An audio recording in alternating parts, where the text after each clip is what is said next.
দিতে হবে। ও ঝাঁপ দিয়ে কোন দেখা कौन देगा कौन देगा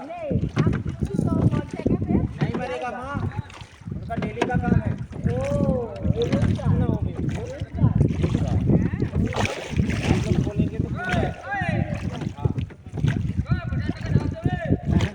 ও ওটা ওইটা ঝাঁপ দেবে আর আমরা দেখবো আর টাকা পাবে এটা। এই যে ছেলেটা দাঁড়িয়ে আছে ওখান থেকে ঝাঁপ দেবে, আমরা যদি সেটা দেখি ওরা টাকা পাবে 1 একজন 50 টাকা করে। ভারী মজার সব ব্যাপার। ঠিক আছে।